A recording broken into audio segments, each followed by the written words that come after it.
In the absence of camera-based advertisements today, I thought I would try thematically relevant advertisements to go along with the video. Also, for those of you that do not want an education, there are time codes down below. Why do so many things have to owe their existence to World War II? Shit makes me nervous for real. Can you guess what this video is about? How about my politics? As far as I'm concerned, after what the Germans did to them during World War II, the Soviets can have whatever they want, and have they did. In 1942, the Soviet camera manufacturer KMZ was founded.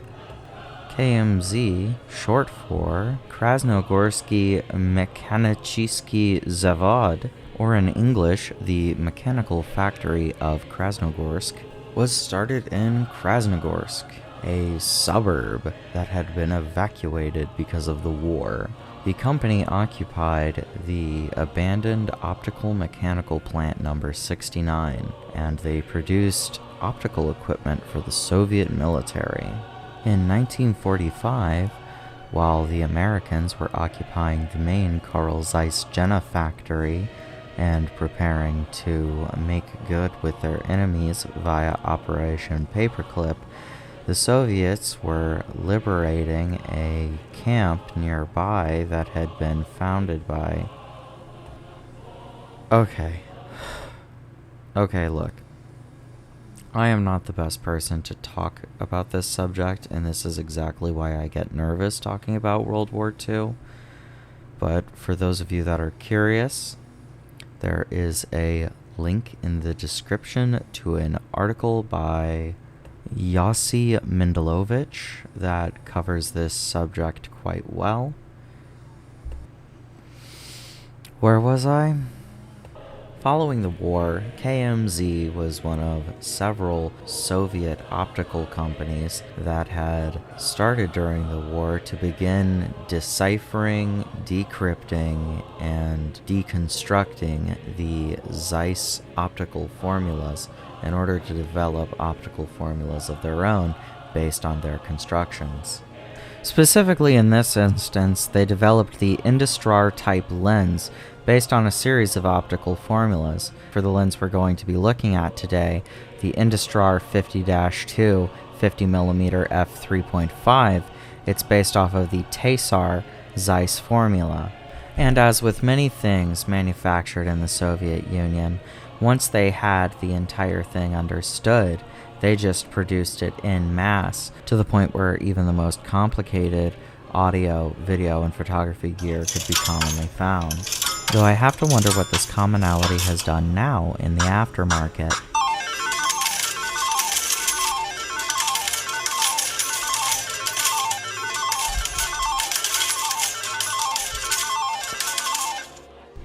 And see, this is exactly why this is a lot of people's first lens. In fact, this was one of the first lenses I ever bought.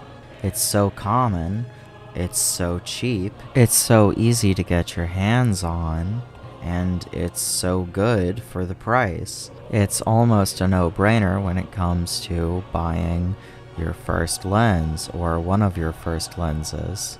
In fact, I hope for those of you that are inspired to use this lens after this video find as much enjoyment in it as I have. Up next, we've got the lens review right after this ad break.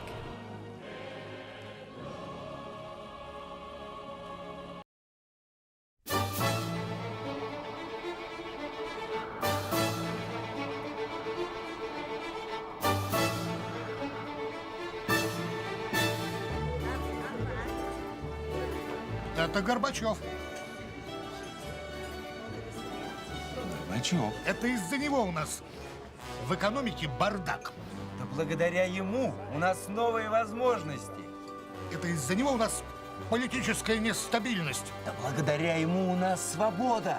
Полный хаос. Перспективы. Политическая нестабильность. Да благодаря ему у нас есть писахат. За Горбачева! За Горбачева! Sometimes nothing brings people together like a nice hot pizza from Pizza Hut.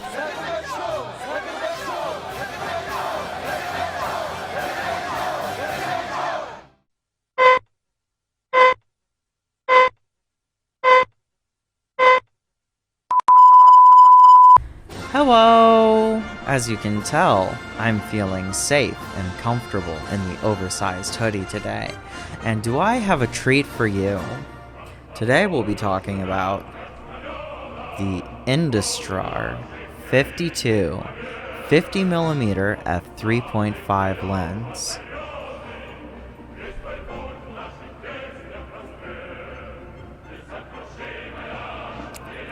This is a Soviet-make lens from the 1950s, put out by KMZ. It's an itty-bitty little pancake. It can be a little difficult to control. I'll go over that here in a second.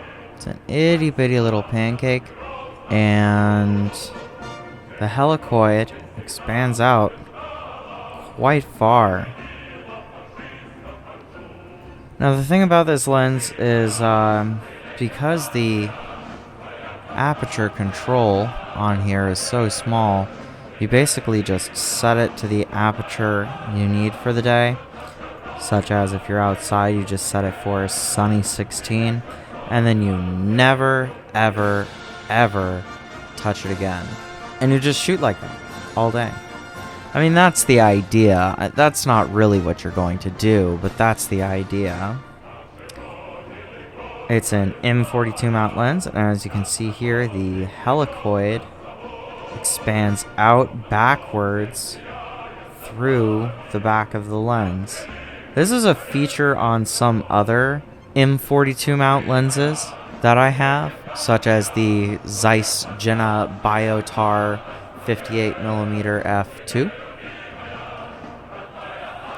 Now, this was not the first lens I bought, but actually the third lens I bought. The first lens I bought was a Canon EF 50mm f1.8, and the second lens I bought was a Minolta MD 50mm f1.7, and this was the third lens I bought, and I bought it primarily because it's so cheap. It's so cheap. And people on the internet were extolling its virtues, that it was such a good lens. I decided, hey, I have to try this thing out. And I got to admit, it's pretty damn good. Now, the thing about this is it's got me feeling a little nostalgic.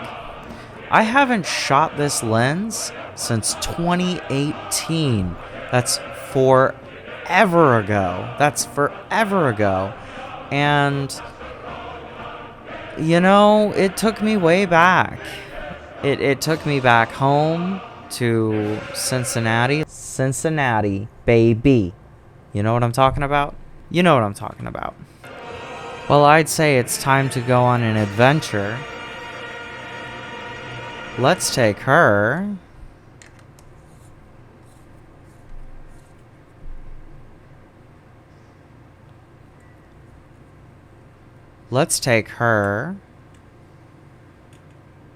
to Socrates.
So with this lens, what you really need to do is you just need to set it for an aperture setting and then never touch that again, ever. Don't even think about it. It's not worth your life. So I was out in Socrates, and Socrates is a lovely little sculpture park down by the river in Queens, and it was a lovely, lovely day. Here in this first image, we have a sculpture consisting of an old metal canoe, partially submerged in the earth with grass growing through it.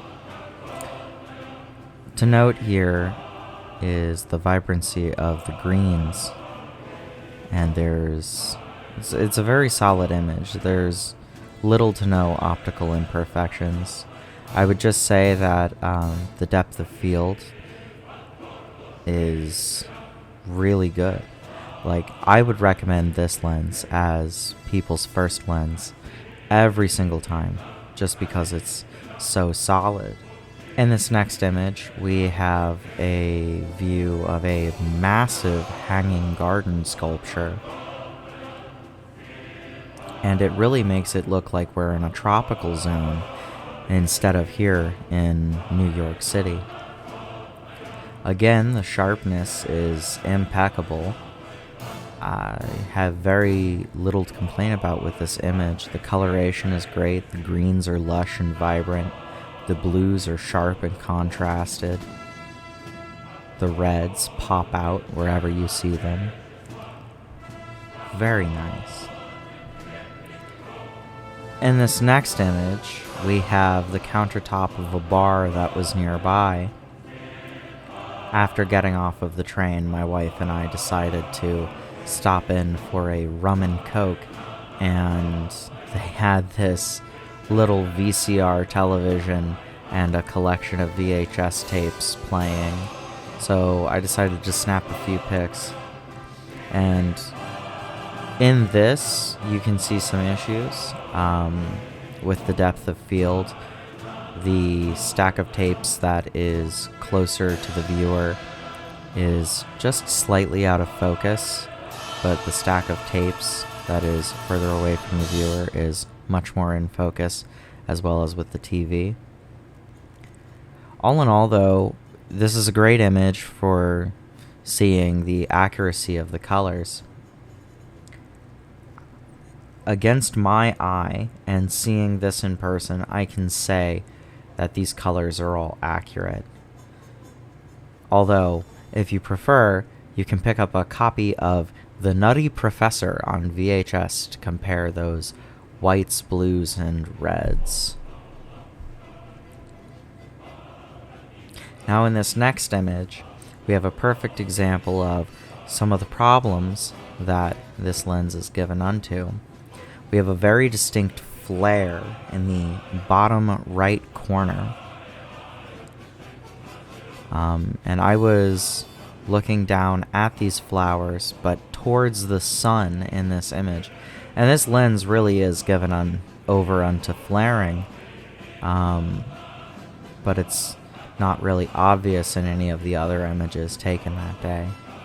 As for the flowers, the subject, the flower closest to us, falls just shy of the depth of field, and so is ever so slightly out of focus, whereas all the flowers behind it are in focus. Which is to say that it's not very good for macro shots. I wouldn't recommend this lens for that. I would, however, recommend this lens for street photography or on-the-go portrait photography. Really, anything you need a small, lightweight lens for. And then in the final image, we have another hanging garden sculpture looking out over towards Roosevelt Island. Again, we can see all the great things about this image. The sharpness, the contrast, the vibrant greens, the distinct blues. Even the little pops of red from the brick in the background stand out up against the rest of the composition. Well, that's all for today. I hope you all Have a wonderful day, and remember, art is gay.